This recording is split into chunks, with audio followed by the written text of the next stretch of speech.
This is FAT, which stands for Facts and Technology. Facts and Technology. Now, what is our topic for today, Darius?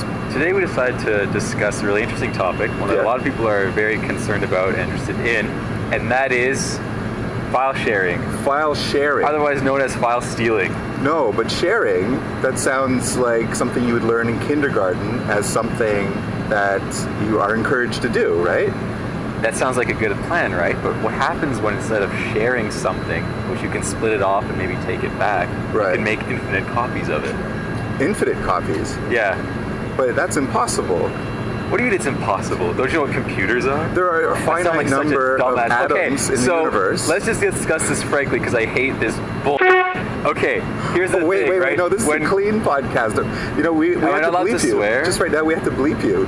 Bleep me? Yeah. Why? Because you just said something that you just got bleep. Oh man, that's you're gonna hear some heavy-duty bleeping. Okay, but go on. Okay, so yeah, my concern is that with the ability to share, in other words, copy information, the people who spent all that time working on and creating those programs or music or whatever it is that your videos, whatever it is that you're, taking, sharing, right? They don't get any sort of profit from that. They don't get any sort of, enjoyment from. I guess they get enjoyment from, having people see their work. Right. So they don't actually earn anything from it, and it's such they have less. But don't they later. get the? Aren't they earning the respect of the people using their software and music? Well, that works sometimes. Like for example, Adobe, right, with Photoshop. There's a lot of people out there who are pretty sure that they don't care too much about users, like single people who are maybe university students or whatever, using their program, downloading it illegally and using it.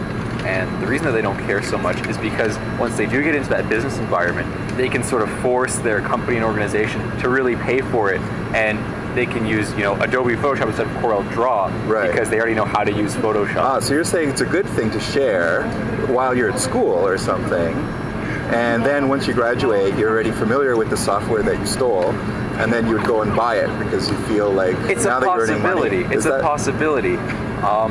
Again, it really depends. Like, you can't say the same sort of thing for a movie, right? Because you could rent a DVD for like, what, $5?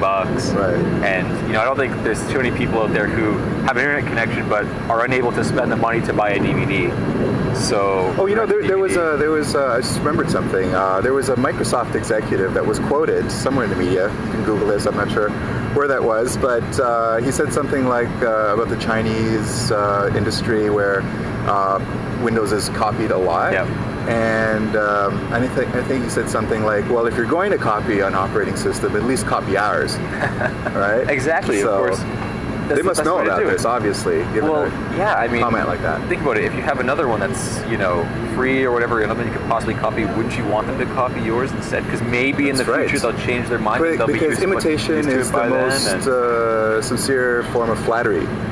Although I don't think that really fits in any way. It's close. But it was a good quote. I think it's related. Now, pertaining to that though, okay, we're talking about programs. What about music? Okay. Right. Well, you know what my theory about music is, okay? Now, I think that we should go back to the days of like how music was just like in history. For like the vast majority of human history, music worked like this. You're a musician, you would play, and if people liked your music, perhaps they'd pay you for it, right? Okay. People perform music because they love to perform music, right? And if people appreciated it, great. Okay, so that was how it was until someone decided that they wanted to actually just sit back and earn money instead, right? So what they do is they would record their music and then just have it live on its own and just sit back and get the results of that, right? So what's wrong with that? Well, that's fine. However, now things have changed, haven't it? Hasn't it? Like, for example, things like LimeWire and the old Napster and all of the rest, people started sharing music, right? So now things have changed. It's illegal still, right? But it seems to be happening. Socially accepted. It's socially accepted, exactly. You've crystallized my thoughts eloquently. And so, butterfly. Anyway. Cut that. Okay, next. That wasn't digital. I don't know if it got in the frame. But, okay, so why not go back to the days where musicians, because really there's only like a handful of musicians that actually make a lot of money, okay? There's like about, 100 You know, there's about 100 musicians that actually make money. that probably makes serious amounts of money. That's significant. You know, like Madonna. I say there's a lot more than 100, but No, go it's about on. 100 that are like millionaires from music, right? going. Everyone else, like I know some musicians, right? And they, you know, they don't make a lot of money. They, you know, they have a record contract, but all their money goes back into the record producers and whatnot. Yep. And It's a serious problem. yeah, I mean, but this is the norm. I'd say, like, I don't know what the percentage is, but it's probably like 99% or more of Now, how people does in this that relate to situation. sharing music? Well, okay, so like what I'm saying is that sharing music doesn't really hurt the musicians in general, right? In general, most musicians won't be affected by it, okay? Well, who will be affected are the, you know, top 100 or so musicians, okay?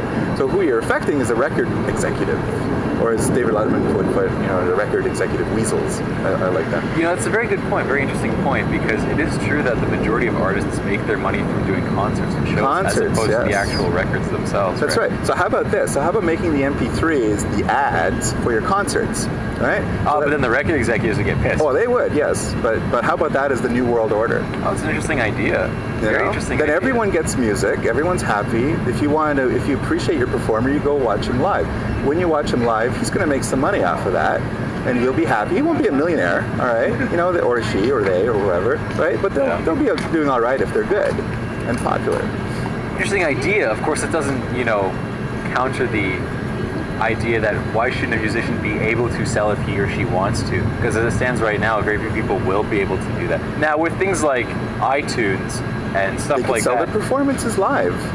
Oh, there's you a can bird. also- Hey, look, there's a bird. Anyway, this is okay, but we're live outside in Canada. There's like wildlife. Anyway. The point I'm trying to make is that you're now not even letting musicians be able to sell their music if they want to. I can understand your New World Order idea. I think it's really interesting. But yeah, we're kind of getting off topic. How far? Okay. Well, you know what? 7 minutes If in, we're going to get so- off topic, perhaps we'll save it for the next time. All right, fair enough. Okay. So as we always do, we take the little microphone. And I don't know why we do this. We might have to rethink this. But the little microphone goes off into the distance, and you know it's the end. Goodbye. Bye.